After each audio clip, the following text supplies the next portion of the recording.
YouTube channel पर आपका हार्दिक स्वागत है। दोस्तों, अपन इतिहास लेखन आरपीएससी कॉलेज लेक्चर का पढ़ रहे थे और उसमें अपन ने एक सिलेबस के बारे में अपन ने बात कर ली थी।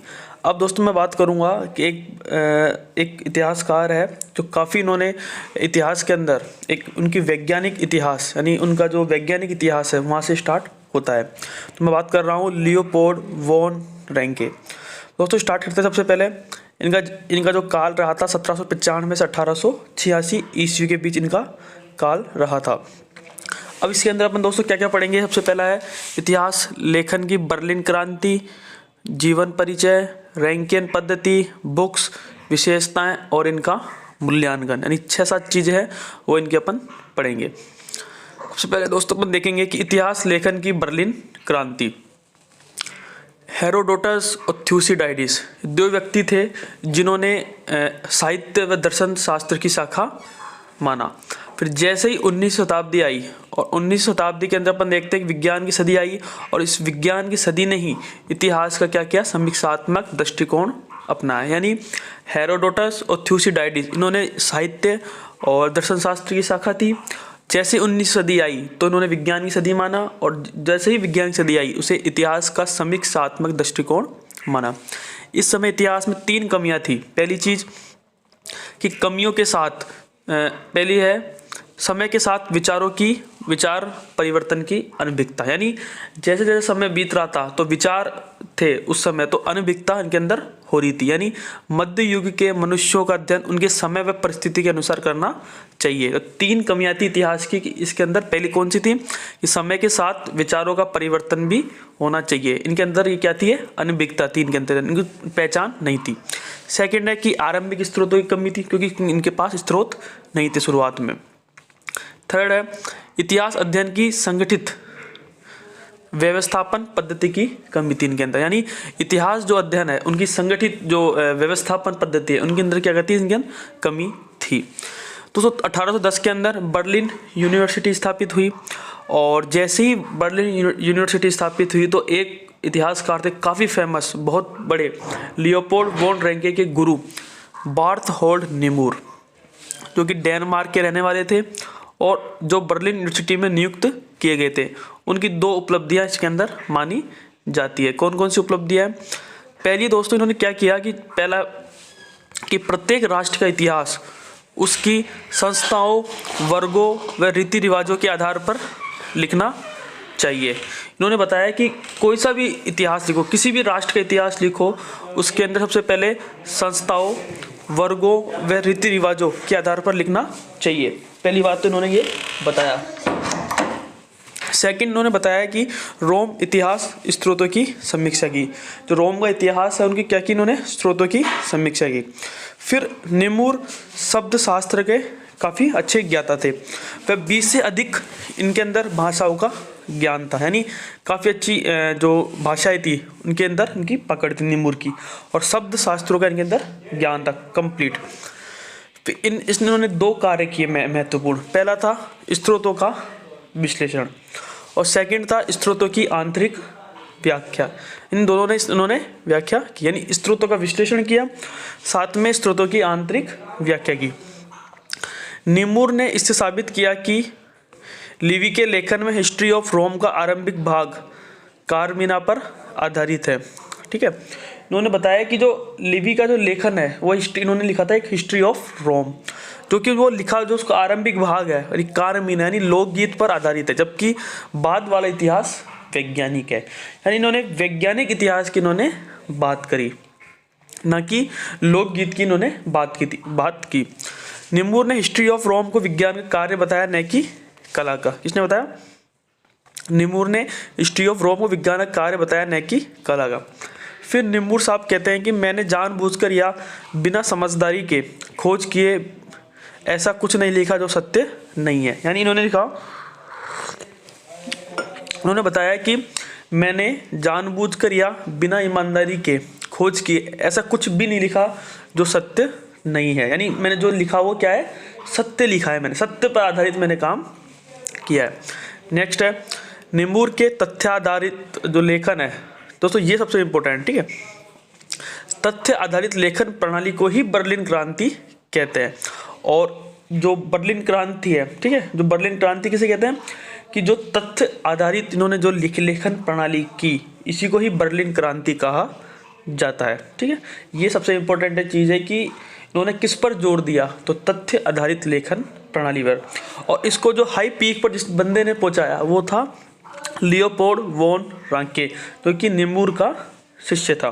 दोस्तों अपन पढ़ेंगे भी कि जो निमूर है उसके भी 3 शिष्य थे, उन्होंने भी इनको आगे बढ़ाया था, लेकिन उनका एक शिष्य था, काफ़ी उनसे प्रेम करता था, लेकिन वही आगे जाकर इनका विरोध करता है। तो अपन पढ़ेंगे नेक्स्ट रैंक। अब आता है जीवन परिचय। रैंक का जन्म विसनगर जर्मनी के अंदर हुआ, मध्यम वर्गीय परिवार में हुआ था। ये भी काफ़ी अच्छे वकील थे। ठीक है, इनके पिता वकील थे और इनको सबसे पहले लिप्जिग यूनिवर्सिटी में धर्म क्लासिकल शब्द शास्त्र की इनकी पढ़ाई स्टार्ट करवाई। जब जैसे ही फ्रैंकफर्ट के अंदर व्यायामशाला में पढ़ते हुए इनका झुकाव शब्द शास्त्र से इतिहास की ओर हो गया। और जैसे ही इनका अपना जो झुकाव इतिहास की तरफ हुआ, तो इन्होंने इतना अध्ययन किया, सेमिनार लिए बच्चों को, जो इसकी सेमिनार थे उसमें बच्चे खूब सारे आया करते थे। इन्होंने वैज्ञानिक इतिहास के बारे में बात की, यानी इतिहास को एक चरम सीमा तक पहुंचा दिया, वैज्ञानिक इतिहास को। और बाद में रैंक बर्लिन यूनिवर्सिटी के अंदर इतिहास के अध्यापक नियुक्त हुए। नेक्स्ट, अब दोस्तों मैं बात करूंगा कि रैंक की उपलब्धियां कौन कौन सी थी। सबसे पहली थी आधुनिक इतिहास सिखाने वाला, यानी इन्होंने सबसे पहले इतिहास जो सिखाया, आधुनिक मॉडर्न इतिहास इन्होंने सबसे पहले सिखाया। नेक्स्ट है विज्ञान को इतिहास की राह पर ले जाने वाला, अथवा इतिहास विज्ञान का जन्मदाता है। ठीक है, इतिहास है वो किसका जन्मदाता है, विज्ञान का जन्मदाता। इतिहास को विज्ञान की सीमा में ले जाने वाले व्यक्ति कौन, सबसे पहले लियोपोल्ड वॉन रांके।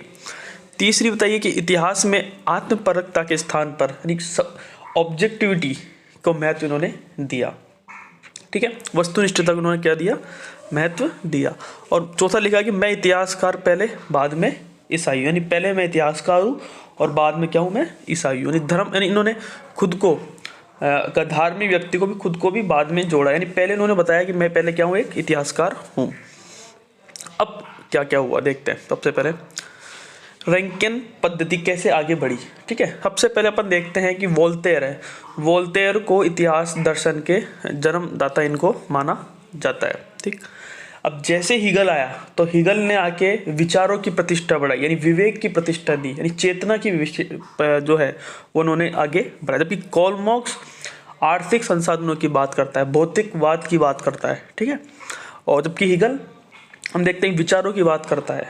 ठीक है, और विवेक की बात करता है। तो प्रतिष्ठा मिल गई जैसे विवेक की। और जैसे ही मार्क्स आया तो इन्होंने आर्थिक गतिविधियों का अध्ययन किया। अब जैसे ही 19वीं सदी आई, रैंक आए भाई साहब, 19वीं सदी का सबसे प्रतिष्ठित इतिहासकार इनको माना जाता है और इतिहास दर्शन का इनको विचारक कहा जाता है। तो दोस्तों ये था रैंकियन पद्धति किस तरह से आगे बढ़ी। अब देखेंगे कि इसके अंदर कौन कौन ने क्या क्या हुआ। सबसे पहले है थ्यूसिडाइडिस। इन्होंने बोला कि जो तथ्य है, तथ्य क्या है, इतिहास की रीढ़ की हड्डी है, यानी इन्होंने तथ्य पर काफ़ी अच्छा जोर दिया। यानी तथ्य ने बताया जो तथ्य है वो इतिहास की रीढ़ की हड्डी है। पॉलीबियस, इन्होंने बोला कि सत्य इतिहास की आंख है और जिसके बिना इतिहास अंधा है। ठीक है, जो सत्य है वो इतिहास की आंख है, जिसके बिना इतिहास अंधा है। चीनी लेखन बोलता है कि तथ्य यथार्थता पर बल दो, तथ्य है उस पर यथार्थता पर उस पर क्या दो, बल दो। और रैंक भाई साहब जैसे आए तो इन्होंने बोला कि जैसा है वैसा दिखाओ, तथ्य आधारित लिखो, यानी जो जैसा है वैसा दिखाओ और तथ्य आधारित लिखो। तो इन्होंने रैंक साहब ने बोला था। अब इन्होंने किस किस पर जोर दिया उस पर अपन बात करेंगे। यानी रैंक विचारधारा के अंदर उन्होंने कौन कौन से स्रोतों पर जोर दिया, तथ्यों पर जोर दिया, प्रमाणिक स्रोत पर जोर दिया, विज्ञान पर जोर दिया, जैसा है वैसा लिखो इस पर जोर दिया। बिल्कुल लेक्चर में ये क्वेश्चन आया था कि जैसा है वैसा लिखो या बताओ, ये किस इतिहासकार का स्टेटमेंट था, लियोपोल्ड वॉन रांके इनका स्टेटमेंट है। दोस्तों अब मैं बात करूंगा कि इन पर सबसे पहले इन्होंने बताया कि प्राथमिक स्रोतों पर इन्होंने जोड़ दिया। तो ये कहते थे कि रैंक का मानना था कि इतिहास का यह दायित्व है कि वे प्राथमिक स्रोतों के आधार पर ऐतिहासिक तथ्यों का पता लगाकर उसी के आधार पर लिखे। यानी तो ये सबसे इम्पोर्टेंट चीज़ है कि प्राथमिक स्रोतों का आधार पर, यानी प्राथमिक स्रोत होने चाहिए, ठीक है, और आधार पर ऐतिहासिक तथ्यों का पता लगाकर उसी के अनुसार इतिहासकार लिखे। यानी जो प्राथमिक स्रोत है उसी का यूज कर ऐतिहासिक है जो तथ्य है उसी को ही पता लगाएं, ठीक है, और उस पर इतिहासकार लिखे। तो ये पहली बात इनकी बिल्कुल सही बात है। भूतकाल को उसकी अपनी शर्तों पर समझना, ठीक है, जो भूतकाल है जो उनकी शर्तें हैं तो उनकी उसी अपनी शर्तों पर इनको समझना। तो इन्होंने दूसरी बात बताई दी। तीसरी, वैज्ञानिक अपादान, यानी इतिहास को विज्ञान की तरह प्रस्तुत करना। तो तीसरी बात ये बताई। और चौथा बताया इन्होंने कि प्राथमिक स्रोत है, जो प्राथमिक स्रोतों का जो प्रकाशन है वो रैंक ने नक्शे, संस्मरण, पत्र व्यवहार, डायरी आदि स्रोत प्रकाशित किए, ठीक है। ये चौथा पॉइंट था। नहीं तो प्राथमिक स्रोत है उनका प्रकाशन किस पे किया? रैंक ने नक्शे, संस्मरण, पत्र व्यवहार, डायरी आदि स्रोत प्रकाशित किए। तो ये इसके चौथा पॉइंट। पांचवा है कि यूनिवर्सिटी में वैज्ञानिक इतिहास के तौर पर पढ़ाया जाने लगा। रैंक ने अपने ऐतिहासिक सम्मेलन, गोष्ठियों द्वारा इतिहास को पूरे यूरोप में लोकप्रियता दिला दी, जिससे इतिहास का ज्ञान पूरे विश्व में पढ़ाया जाने लगा। यानी इन्होंने वैज्ञानिक इतिहास को एक मुख्य विषय के तौर पे इन्होंने पढ़ाना स्टार्ट किया, लियोपोल्ड वॉन रैंके ने। और धीरे धीरे पूरे यूरोप में फैल गया इतिहास। और जैसे ही सम्मेलन, इन्होंने बहुत सारे सम्मेलन किए, गोष्ठियाँ की, उसमें स्टूडेंट आते रहे, लोग बाग देखते रहे, इतिहास की काफ़ी लोगों के अंदर रुचि पैदा करते रहे।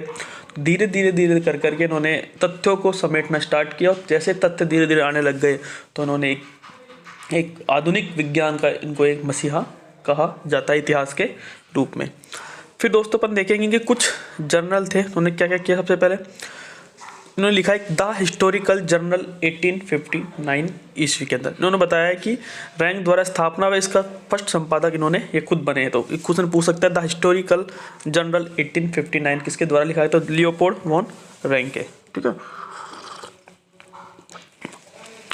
अब दोस्तों मैं बात करूंगा रैंक के कार्य, ठीक है। रैंक के कार्य सबसे पहले अगर मैं बात करूंगा तो रैंक ने थ्यूसिडाइडिस, फिच व नीमूर को अपना गुरु माना। यह अंग्रेज लेखक वॉल्टर स्कॉट से भी प्रभावित था। रैंक के सिद्धांतों को 3 बिंदुओं से समझा जा सकता है।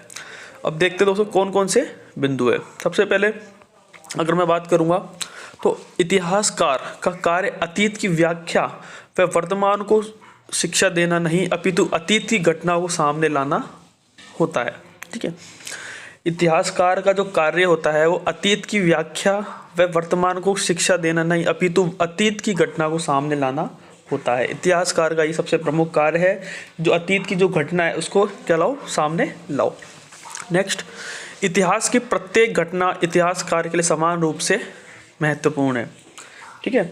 इतिहास की जो भी घटना है वो इतिहासकार के लिए समान रूप से क्या है, महत्वपूर्ण है। और तीसरा है कि इतिहास लेखन का मुख्य उद्देश्य सार्वभौमिक इतिहास का निर्माण करना होता है। 3 इनके प्रमुख कार्य बताए। पहला तो कोई भी इतिहासकार हो वो अतीत की घटनाओं को सामने लाए कि जो भी हुआ है जैसा है वैसा लिखो, अतीत की घटनाओं जो भी है वैसा डालो। दूसरा है कि समान इतिहास, प्रत्येक घटना है इतिहासकार के लिए समान रूप से क्या है, महत्वपूर्ण है। और तीसरा है कि इतिहास लेखन का मुख्य उद्देश्य क्या होता है, सार्वभौमिक इतिहास का निर्माण करना होता है। तो 3 बातें इन्होंने रैंकियन विचारधारा को बताई। नेक्स्ट है, रैंक ने 82 वर्ष की उम्र में विश्व इतिहास की पुस्तक लिखी और 91 ईयर्स की उम्र में मृत्यु के समय इतिहास दर्शन पर काफ़ी पुस्तक लिखा था। हालांकि वैसे पूरा नहीं कर पाया। और रैंक गोष्ठियों में इतिहासकार बनाता, वह अभिलेखागारों में इतिहास लिखता, वह उपदेश न देगा स्वयं करता था, उपदेश नहीं देता था, खुद अभिलेखागार में जाता, खुद इतिहास लिखता, खुद तथ्यों को पहचानता, किताबों को लेता, प्राथमिक स्रोत का यूज करता और खुद किताबें लिखता और खुद इतिहासकार बनता। तो ये इसके अंदर मुख्य था। फिर दोस्तों अगर मैं बात करूंगा तो दोस्तों अपन यहाँ तक आ गए थे कि रैंक कोष्ठियों में इतिहासकार बनाता, अभिलेखोगार में इतिहास लिखता, वह उपदेश न देकर स्वयं करता था। यानी जो भी करता था ये वो खुद ही करता था। लाइब्रेरी में जाता, अभिलेखागार में जाता, प्राथमिक स्रोत का यूज करता और तथ्य लिखता, तथ्य निकालता, तो सब इन चीज़ों को ये यूज करता और उसके बारे में इतिहास लिख बनाता। फिर दोस्तों अपन देखेंगे इसने कहा कि मैं हर प्रकार की खोज व कल्पना को अपने कार्य में स्थान नहीं दूंगा, वह केवल तथ्यों के साथ रहूंगा। कल्पना को, खोज को अपने कार्य में स्थान नहीं दूंगा। कल्पना को तो मैं बिल्कुल नहीं दूंगा, ठीक है, केवल तथ्यों के साथ ही मैं आगे बढ़ूंगा। तथ्यों को मेरा जो भी मेरा काम है इतिहास पे वो तथ्यों के आधार पर ही है। और तथ्य कहाँ से आएंगे? प्राथमिक स्रोत का ही मैं यूज करूंगा। कलाकार के पत्र, नेक्स्ट है, कलाकार के पत्र इतिहासकारों किस्सों से बेहतर होते हैं। रैंक रोमांटिक व धार्मिक स्वभाव का व्यक्ति था जिसने राजनीतिकता भावुकता नहीं थी, राजनीतिक भावुकता के अंदर नहीं थी। अब दोस्तों अपन देखेंगे इसकी बुक्स कौन कौन सी थी। तो सबसे पहले देखेंगे, पहली है history of the Latin and Teutonic peoples. यानी रैंक ने इस पुस्तक के माध्यम से दो कार्य किए। पहला, आधुनिक इतिहास पद्धति की नींव रखी। सेकंड है, लैटिन व जर्मन राष्ट्रों में एकता स्थापित इन्होंने की। नेक्स्ट है the history of the pop. खुद प्रोटेस्टेंटवादी था लेकिन समर्थन किसका कर रहा है? पॉप का समर्थन कर रहा है। रैंक स्वयं प्रोटेस्टेंटवादी था, इसलिए पॉप ने इसे वेटिकन म्यूजियम की अनुमति नहीं दी, लेकिन रैंक ने पुस्तक में पॉप की काफ़ी अच्छी प्रशंसा की थी। उसे यूरोपीय एकता का सूत्रधार बताया, उसके अधिकारों को ईश्वर प्रदत्त बताया। पोप अलेक्जेंडर 4 के निधन पर रैंक ने कहा था कि मनुष्य के गुनाहों की भी एक सीमा निर्धारित है, वह मरा व सदियों के लिए घृणा का पात्र बना। कौन? अलेक्जेंडर 4। तीसरी किताब है उसकी हिस्ट्री ऑफ फ्रांस। फ्रांस के बारे में काफ़ी अच्छा लिखा है कि जर्मन होने के बावजूद रैंक ने फ्रांस का उच्च कोटि का इतिहास लिखा था। हिस्ट्री ऑफ प्रसा लिखा, हिस्ट्री ऑफ जर्मन लिखा, खुद जर्मन का था, सीधी सी बात है। प्रसा के नेतृत्व जर्मनी के एकीकरण के बाद पुस्तक लिखी जिसमें बिस्मार्क को नायक के तौर में प्रयुक्त उसने कर दिया। फिर नेक्स्ट है हिस्ट्री ऑफ इंग्लैंड। हम देखते हैं कि जो हिस्ट्री ऑफ इंग्लैंड है वो रैंक की पहली जो रैंक की पत्नी थी वो कहाँ की थी? क्लारा ग्रेप्स, वो की क्या थी? अंग्रेज थी। इन्होंने सब राष्ट्रों का इतिहास इन्होंने लिख दिया, ठीक है। सातवीं है German history at the time of Reformation, 7वीं किताब है। रैंक ने इस पुस्तक में प्रोटेस्टेंट व कैथोलिकों के साथ समान व्यवहार नहीं किया। लूथर को अलौकिक व्यक्तित्व के स्वामी बताया और इस पुस्तक को अपार सहायता काफ़ी अच्छी इसको वो मिला था। नेक्स्ट 8वीं किताब है 16 से 17वीं सदी के दक्षिणी यूरोप का इतिहास, ठीक है। 9वीं हिस्ट्री ऑफ स्पेन। टोटल इन्होंने 9 किताबें इन्होंने लिखी थी। तो जो अगर अब बुक्स कैसे याद रखनी है, हर राष्ट्र है उनका इतिहास इन्होंने लिखा है, तो समझ जाना कि ये किताब थी, ये किताब नहीं थी। बस ये ध्यान रखना, हिस्ट्री ऑफ रोम वो लिवी ने लिखी थी, बस। हिस्ट्री ऑफ रोम किसने लिखी थी? लिवी ने। और सब अधिकतर जो किताब है वो किसकी है? लियोपोल्ड वॉन रांगे की। नेक्स्ट, अब मैं बात करूँ इनकी विशेषताएं कौन कौन सी थी। सबसे पहली है इतिहास में धर्म को स्थान इन्होंने दिया। वह इन दोनों के मध्य घनिष्ठ संबंध देखा, यानी दर्शन को इन्होंने रखा साथ में। दूसरा है इतिहास को ईश्वरीय लीला के रूप में इन्होंने माना, ठीक है। तीसरा है कि इतिहास में महान लोगों की भूमिका में इन्होंने महत्वपूर्ण माना, इन धर्म को दर्शन को इन्होंने माना है। चौथा है कि रैंक ने सार्वभौमिक इतिहास लेखन पर जोर दिया जिससे राजनीतिक इतिहास लिखा गया। और 5वां है कि इन्होंने फ्रांसीसी क्रांति है उसकी आलोचना की जिसके कारण इसे अनुदारवादी रूढ़िवादी भी कहा गया। 6वां पॉइंट है कि प्रथम इतिहासकार है जिसने ऐतिहासिक नायकों के निजी पत्रों को ऐतिहासिक दस्तावेज के रूप में इन्होंने प्रस्तुत किया, ठीक है। फर्स्ट इतिहासकार थे जिन्होंने ऐतिहासिक नायकों के निजी पत्रों को भी ऐतिहासिक दस्तावेज के रूप में इन्होंने प्रस्तुत किया। 7वां है इन्होंने प्रत्येक युग ईश्वर के निकट है जिसका अर्थ प्रत्येक युग अपने आप में विशिष्ट है। इसने कहा 8वां पॉइंट है, इसने कहा ख्याति प्राप्त प्राचीन इतिहास का प्रामाणिक नहीं माने जा सकते, मौलिक सामग्री के आधार पर इनकी आलोचना की जा सकती है, ठीक है। 9वां पॉइंट है कि यूरोपीय धारणाओं की इनकी चुनौती, क्या इनकी चुनौती थी? दो यूरोपीय धारणाओं, सार्वभौम ईसाइयत की धारणा को काल्पनिक बताते हुए कहा कि आर्मेनियन भी ईसाई है। इसी तरह लैटिन ईसाइयत को भ्रामक बताकर गैर लैटिन लोगों को भी इन्होंने ईसाइयत बता दिया। ठीक है, उन्होंने चुनौती दी है, जो यूरोपियन जो धारणा है उनके ऊपर भी इन्होंने कटाक्ष किया है। सेकंड बोला है कि यूरोपीय सभ्यता का निर्माण रोमन व जर्मन लोगों ने किया, जिससे राष्ट्र, चर्च, साम्राज्य व पोप जैसी संस्था का निर्माण हुआ। तो इन्होंने सेकंड बताइए प्रॉब्लम। फिर रैंक के 30 शिष्यों में से 3 शिष्य थे अत्यधिक प्रसिद्ध हुए। पहले थे जॉर्ज वेंट, सबसे महान शिष्य थे जो रैंक की मृत्यु के 2 दिन बाद ही मर गए। सेकंड है विल्हेम वॉन ग्रिस्बेक्ट और तीसरा है हेनरिक वॉन सिबल, जो कि रैंक का सबसे कम उम्र, सबसे बुद्धिमानी शिष्य था ये। और इन्होंने कहा कि इतिहास लेखन बिना दुर्भावना व बिना पक्षपात के होना चाहिए, एक झूठ आदर्श है। ठीक, मुझे इससे ज़्यादा खुशी किसी बात की नहीं कि मेरा नाम आपके योग्य शिष्यों की सूची में शामिल होगा। तो तीसरा शिष्य था हेनरिक वॉन सिबल। फिर अब लास्ट दोस्तों लास्ट रह गया इसका मूल्यांकन। अब ये लास्ट टॉपिक है, और लास्ट टॉपिक क्या, लास्ट पॉइंट है मूल्यांकन। किस तरह से इन्होंने मूल्यांकन किया? रैंक ने अभिलेखीय शोध को बढ़ावा दिया। पहली चीज़ तो है कि इन्होंने अभिलेखीय शोध को बढ़ावा दिया। इसने अपने जीवन में 50,000 दस्तावेज एकत्रित व निजी पुस्तकालय में 24,000 ग्रंथ किए। इतिहासकारों का कर्तव्य है कि जैसा भूतकाल में घटित हुआ उसका वैसा ही वर्णन करें, यानी जैसा है वैसा लिखे, जैसा है वैसा ही बताए, जैसा है जैसे ही बातें करे। तो इतिहासकार का पहला धर्म ये होना चाहिए कि जैसा है वैसा बताए, जो घटना घटित हुई है उसी के अनुरूप बताए, अतीत की घटनाओं को सामने लाए। पहला इतिहासकार का ये कर्तव्य होना चाहिए। प्राथमिक स्रोतों की आवश्यकता स्थापित कर साक्ष्य, जो साक्ष्य है विज्ञान की नींव इन्होंने रखी, यानी इन्होंने प्राथमिक स्रोतों की आवश्यकता इन्होंने उनको हुई और इनकी आवश्यकता से इन्होंने विज्ञान की नींव रखी। तो दोस्तों ये जो भी है, जो भी जैसा भी है वैसा इनको दिखाओ, पहली बात तो इन्होंने ये बताया। फिर रैंक विचारधारा, इन्होंने एक प्रकार से व्यवहारिक और रोमांटिक, ठीक है, आलोचना इन्होंने वैज्ञानिकता, शैली इनकी कलात्मकता, चरित्र चित्रण का सर्वांगीणता इनका आता है। ठीक है, E.H. कार ने व्हाट इज हिस्ट्री में कहा है कि तथ्य खुद नहीं बोलते अभी तो इतिहासकार उन्हें बुलवाता है। ठीक है, E.H. कार साहब कहते हैं तथ्य खुद नहीं बोलते बल्कि तथ्य इतिहासकार बुलवाता है। ठीक है, इतिहासकार उसे बुलवाता है। तथ्य जो भी बोलता है वो कौन बोलता है? इतिहासकार ही बोलता है।